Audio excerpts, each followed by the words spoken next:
një pacient ma letë se mjeku i vetë, as kush nuk mundet me bindë. As na përmes rrjeteve sociale, as unë përmes emisionit. Thjesht mjeku ai cili ja shpjegon rëndësinë e një veprimi në këtë rast që është vaksinimi ose ndalimi i duhanit ose ku ta diun. Nëse një komunikim i shnosh mjek-pacient arrihet me sukses deri në fund të bisedës, edhe pacienti mund të reflektojë. Megjithatë, deri në atë nivel shumë të nevojshme janë edhe kampanjat e tilla, të cilat ju po i bëni.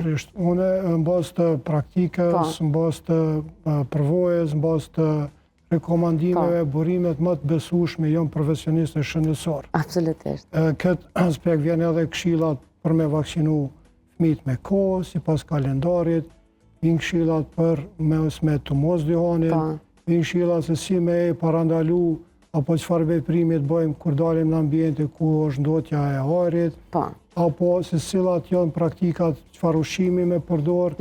Ata janë burimi më i sigurt bazë të përgatitjeve të cilat i bëjnë, dhe kjo është edhe ne që vazhdimisht e theksojmë për çdo informat të referon të mjeku familjar, edhe kjo mjeku familjar e ka dhe titulli tregon, sepse nuk adresohet vetëm një çështje ose një smundje, ekzistojnë faktorë të tjerë të jashtëm të cilët ndihmojnë për me ardhur te një përfundim sepse ka ndodhur ai smundja ose ai problem. Po, kjo është shumë e vërtetë.